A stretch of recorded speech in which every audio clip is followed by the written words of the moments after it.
नमस्कार, मैं अजीत तिवारी और आप देख रहे हैं मेरे YouTube channel breaking Bharat live और Facebook page AT news. China के सामने मोदी जी का सीना 56 से 36 इंच का हो जाता है, ये हम सब अब जान चुके हैं और जान इसलिए चुके हैं कि मेजर जनरल नरवणे की बुक आने के बाद में जिस तरह से उनके बुक को पब्लिश होने से 2024 से ही रोका जा रहा है, लेकिन उसके बाद से भी कुछ बातें पब्लिश होने के बाद में जब राहुल गांधी ये बातें लेकर के पहुंच गए संसद भवन में, जब सेना को लेकर के इन सब बातों पे चर्चा करना चाहे और नरवणे जी की बुक में लिखी कुछ पंक्तियों को पढ़ना चाहता तो किस तरह से हमारे राजनाथ सिंह अपना नाक कड़ाते हैं तो अमित शाह अपना हाथ घुसा देते हैं। ये देखने से अब साफ तरह से पता चल गया है कि हमारे नरेंद्र मोदी चाइना के सामने 56 से सिकुड़ करके 36 पे आ जाते हैं। जी हाँ, मैं आपको बता दूं कि आप तो जैसा कि जानते ही हैं कि किस तरह से हमें ट्रेड डील पे बेवकूफ बनाया गया,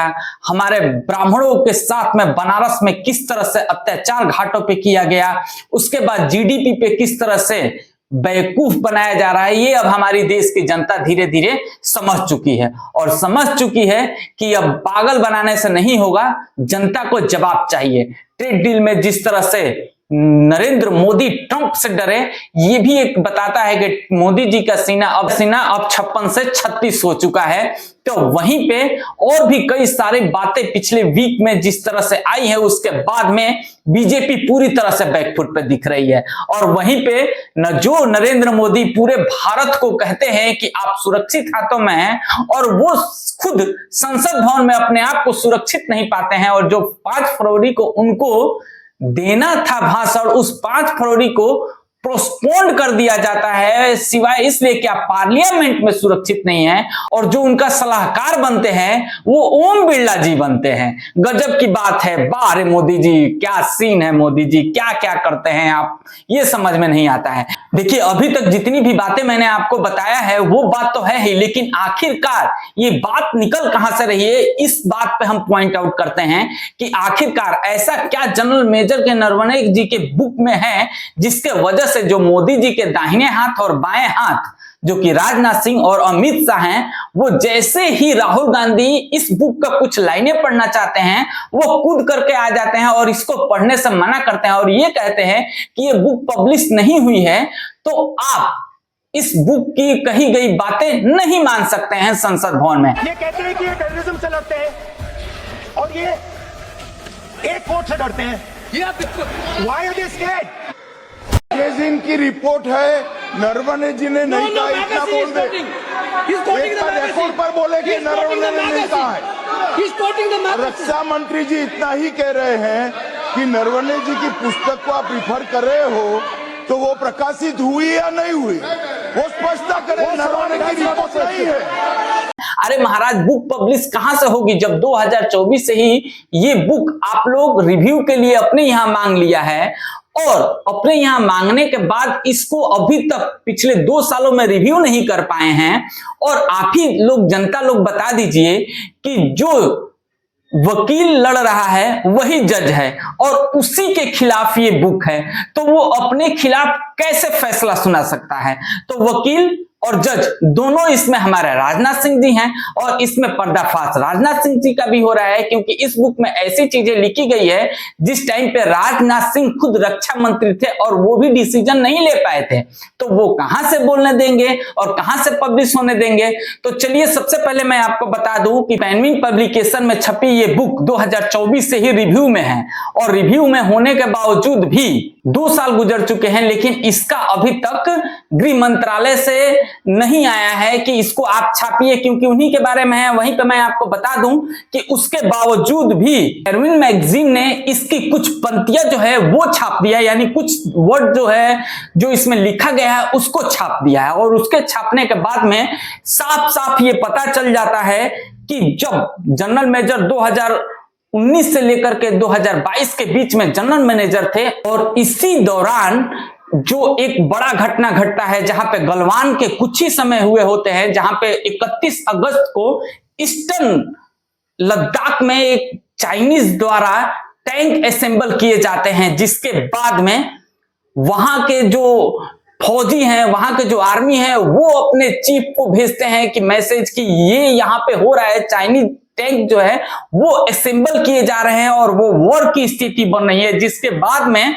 इस बुक में लिखा गया है कि वो सीधे फोन करते हैं राजनाथ सिंह के पास में और राजनाथ सिंह से कहते हैं कि सर ऐसा ऐसा हो रहा है, जल्दी से आप निर्णय दीजिए। राजनाथ सिंह कहते हैं कि आप रुकिए, मैं हाई कमान से पूछता हूं, यानी कि नरेंद्र मोदी जी से पूछते हैं। वाह मोदी जी वाह। नरेंद्र मोदी जी का जैसे ही फोन बजता है, मोदी जी उठा करके ये कहते हैं कि इसमें मैं क्या कर सकता हूं, उनको कह दो कि जो भी उनको डिसीजन लेना है ले ले। अरे भाई, डेमोक्रेसी राज है भारत में, यहाँ पे आर्मी निर्णय नहीं लेता है युद्ध के हालात में, आपको निर्णय लेना पड़ता है। यदि वो निर्णय ले लेगा और फिर कहीं उल्टा सीधा हो जाता है तो फिर उसके ऊपर आप थोप दीजिएगा। और चाइना और भारत के बीच में उस टाइम पे कई सारी चीजें चल रही थी, जहां पे कोरोना चल रहा था, जहां पे चाइनीज के साथ में कई सारी डीले है और वहां पे आप निर्णय सीधे उन पे छोड़ देते हैं और आप अपना पल्ला झाड़ लेते हैं। और इसी बात को राहुल गांधी जो है वो संसद भवन में कहना चाहते हैं और इसको कहने से पूरी तरह से रोक दिया जाता है। और रोक देने के बाद में मैं आपको बता दूं कि उसके बाद यही नहीं होता है, 8 सांसदों को बर्खास्त भी कर दिया जाता है, निकाल दिया जाता है उनको सीधे संसद भवन से। और यही नहीं, उसके बाद यहाँ पे जो पार्लियामेंट है, पार्लियामेंट में जो राहुल गांधी के समर्थक संसद है वो जाकर के नरेंद्र मोदी के चेयर के पास में वो प्रोटेक्ट करते हैं और उसके बाद ओम बिरला इसको एक और हवा देते हैं और वो ये कहते हैं कि जो 5 फरवरी को नरेंद्र मोदी जी के स्पीच है उसको टाला जाएगा कुछ समय के लिए, क्योंकि उनका पार्लियामेंट में सेफ नहीं है। मेरे पास पुख्ता ऐसी जानकारी आई कि कांग्रेस पार्टी के कई सदस्य माननीय प्रधानमंत्री जी के आसन पर पहुंचकर कोई भी अप्रत्याशित घटना कर सकते। ने प्रधानमंत्री से आग्रह किया कि उन्हें सदन में नहीं आना चाहिए। मैं आपको बता दूं कि इस मुद्दे को पूरा तरह से डाइवर्ट करना चाहते थे ओम बिरला जी और इस बातों को दबाना चाहते थे, लेकिन राहुल गांधी तो सीधे नरवणे जी का बुक पूरा लेकर के चले गए थे पढ़ने के लिए कि मुझे कुछ पंक्तियां पढ़ने दो, लेकिन उसके बावजूद भी अपना नाक अड़ाते दिखे यहाँ पे राजनाथ सिंह। और जनरल साहब इंतजार करने की कोई निर्णय आएगा और 2 घंटे बाद निर्णय क्या आता है कि आप खुद ही निर्णय ले लो। और फिर ये लोग बात करते हैं इंदिरा गांधी जी का, ये लोग बात करते हैं इतिहास का। इंदिरा गांधी जी कभी पीछे हटी निर्णय लेने से, कभी पीछे हटी। पाकिस्तान के 2 टुकड़े कैसे किए, अपने कमरे में दुबक के कि हम निर्णय नहीं लेंगे, आप ले लीजिए। ऐसे नहीं होती है लीडरशिप, नेतृत्व ऐसे नहीं होता है, देश ऐसे नहीं चलता है। यही नहीं, ये तो अलग चीज है, अभी इस बुक्स में 2-3 और बड़ी बड़ी घटना है जिसके बारे में मैं आपसे चर्चा करना चाहूंगा कि गलवान के कुछ समय बाद एक और चर्चा है कि जब गलवान हुआ था और उसमें इतने भारी मात्रा में सैनिक मारे गए थे, उसके बाद जब यही चीफ जस्टिस नरवणे जी ने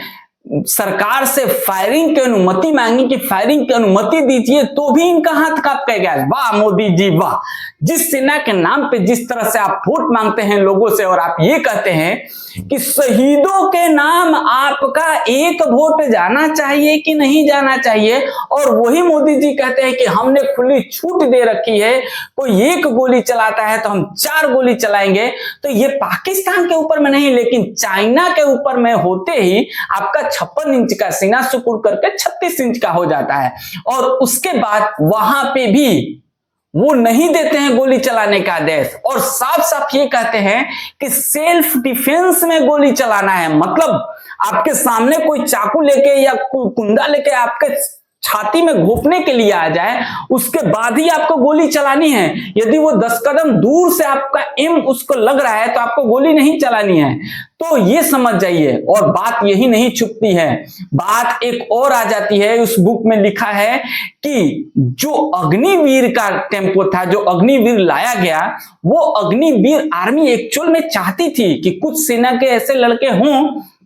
जो जल्दी ट्रेंड हो जाए, जल्दी आए, और इससे काफी ज्यादा लोगों को सेना में आने की चांसेस भी मिलेगी। लेकिन सेना सिर्फ 25% ही चाहती थी कि अग्निवीर हो, लेकिन यहाँ पे क्या किया जाता है, 75% अग्निवीर कर दिया जाता है। और 75% अग्निवीर करने के बाद में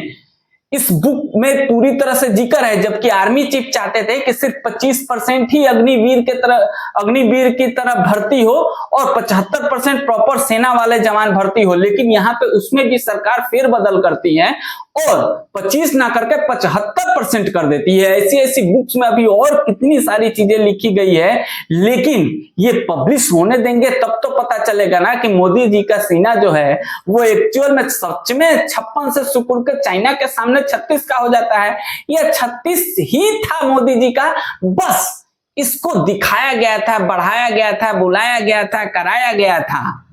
मतलब जिस सेना के नाम पे मोदी जी लोगों से वोट मांग करके पिछले 12 साल से सरकार चला रहे हैं और उसी सेना को किस तरह से वो मरने के लिए छोड़ दे रहे हैं, किस तरह से उनके ऊपर एक बड़ा जो डिसीजन है वो थोप दे रहे हैं, ये सोचने वाली बात है। बाकी तो अभी कई सारी चीजें हैं जिससे मोदी जी अब पता चल रहा है कि पूरी तरह से बैकफुट पे है और अब इन सारे ही मुद्दों का जवाब नहीं देना चाहते हैं। उम्मीद है आपको ये वीडियो पसंद आई होगी, तो जरूर देखिएगा और नेक्स्ट वीडियो मेरा ट्रेड डील पे आने वाला है, उसको भी आप लोग जरूर देखिएगा। उम्मीद है आपको वीडियो पसंद आई होगी, तो लाइक और चैनल को सब्सक्राइब जरूर करिएगा। मिलेंगे अगले वीडियो में। जय हिंद।